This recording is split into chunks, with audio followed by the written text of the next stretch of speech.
After his brief meeting with the US Vice President at Shannon Airport today, Mr. Reynolds was emphatic. Why not, indeed? This is not a question of hanging anything on words. It's on deeds and follow-up actions that's going to matter.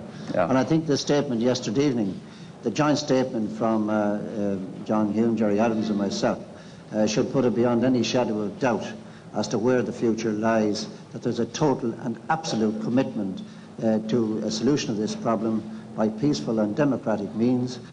And Al Gore put the weight of the US administration behind that view, going as far as his role in all this allows on what the IRA ceasefire statement means. I think the statement speaks for itself. And at least some of those who had questions about how to interpret it said that they would put great stock in a statement by the IRA that the interpretation of Prime Minister Reynolds was correct. And it's my understanding that they've said that his interpretation is correct. All three governments want the same end, permanent peace. Perhaps the differing approaches are for the benefit of the differing constituencies. But Ian Paisley was guaranteed a hero's return to Belfast after the apparently calculated snub in Downing Street yesterday, which produced a characteristic response. I think that the Prime Minister cannot maintain this. He cannot maintain this stance. This is the stance of a dictator.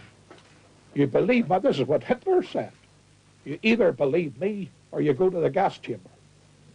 The same policy. Ian Paisley's getting himself into a position where he, in fact, to be right, to win, he actually needs the betrayal of the greater number of people in Northern Ireland. He actually requires John Major to betray us and the government to betray us. He needs defeat to be right.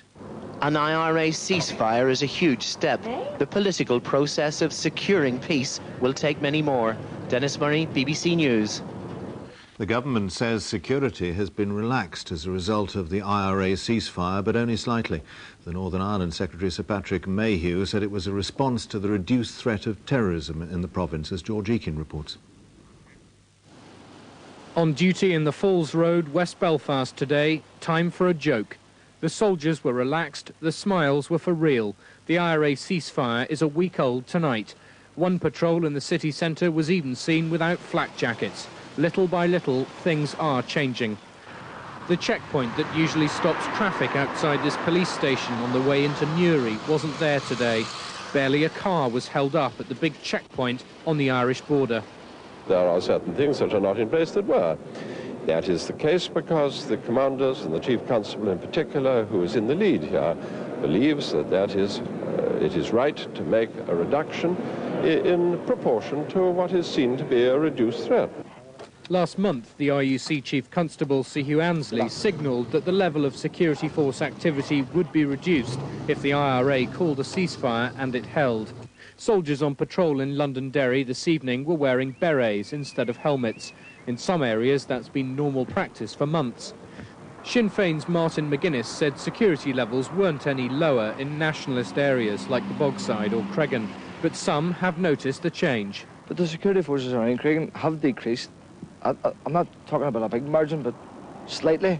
I've noticed that there hasn't been as many trips about since it's quietened down a lot. People can sort of get on with their lives a wee bit better now, and they're not, you know, they're not afraid to go out and that and then have the hassle of being stopped and stuff like that, you know. The changes aren't universal. Soldiers in this nationalist estate wore helmets as usual yesterday, aware that the gunmen of the Republican INLA and the loyalist terrorist groups haven't called any ceasefires. It's early days, but the big Saxon troop carriers are less common on the roads. A number of Land Rovers have been withdrawn from Catholic housing estates. But I understand that at midnight tonight, the Army will abandon their hard hats and start wearing the regimental berets only.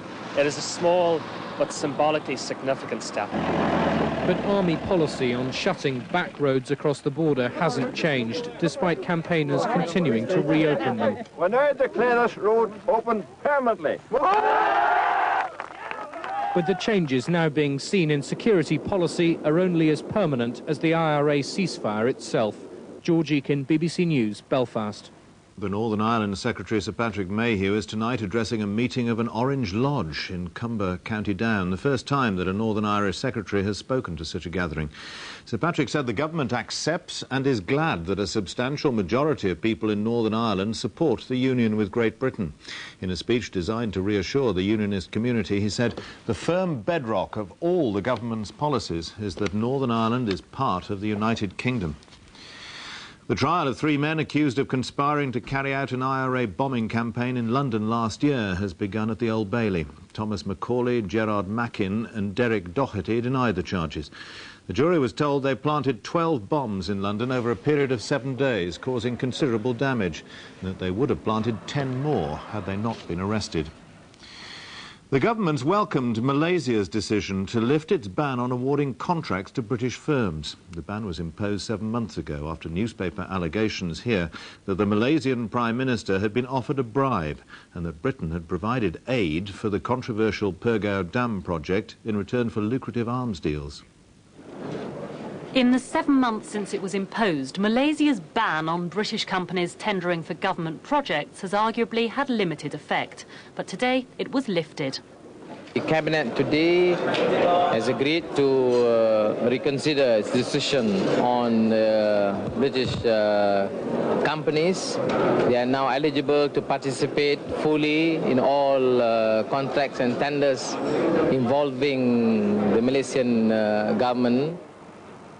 The ban was imposed after reports in the British press linking aid and even bribes with contracts to build the Pergau Dam.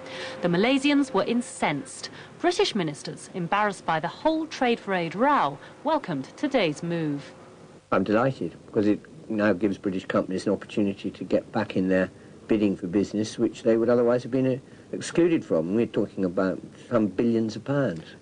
The ban excluded UK firms from government contracts, but Malaysian, not British, exports suffered. In the first half of this year, British exports to Malaysia nearly doubled to £666 million. By contrast, Malaysian exports to the UK fell to £580 million, roughly a quarter down on the previous year. Today at the Farnborough Air Show, some of Britain's biggest companies were on the lookout for new business. The Malaysian ban excluded them from deals worth an estimated £2 billion, such as the construction of a new international airport. GEC was among those hoping to be involved. So I would have thought the British industry had lost perhaps a few hundreds of millions of business. But the important thing is that now that the ban is off, we have a chance to bid for thousands of millions of pounds of business, and that's very important for us. Among the visitors to Farnborough this week, a delegation from Malaysia, already talking again to British companies. Initial fears that British companies could lose business and jobs, not just in Malaysia, but across the Pacific Rim, now look a bit exaggerated. Indeed, the Malaysians were saying today they'd now like British companies to come forward and compete for outstanding contracts running into billions of pounds. Tessa Curtis, BBC News. The TUC conference in Blackpool has voted unanimously to support the rail signal workers' pay claim. And commuters were urged not to use trains during tomorrow's 24-hour strike, which starts at midnight tonight. The signal workers have captured the mood of the conference, demanding a fair day's pay for a fair day's work. The government was accused today of interfering in the dispute and Railtrack of jeopardising safety by opening up the network on strike days. The RMT's Assistant General Secretary said his members are standing firm. Yes, we want to negotiate. Yes, we want to resolve this problem in order that we can give back to our workers in these low-paid sections the dignity and the respect that they deserve. I move. The ovation for the strikers lasted almost 3 minutes and the vote of support was unanimous. Tomorrow, TUC leaders will underline that, joining RMT General Secretary Jimmy Knapp on the union's picket line. The unity in the hall was in sharp contrast to Mr Blair's refusal to support the signal workers. That's heightened suspicions about where he stands on other policies. Mr Blair says he won't make any commitments he can't deliver. That was apparently not a reference to the TUC's cherished desire for a minimum wage, but doubts persist.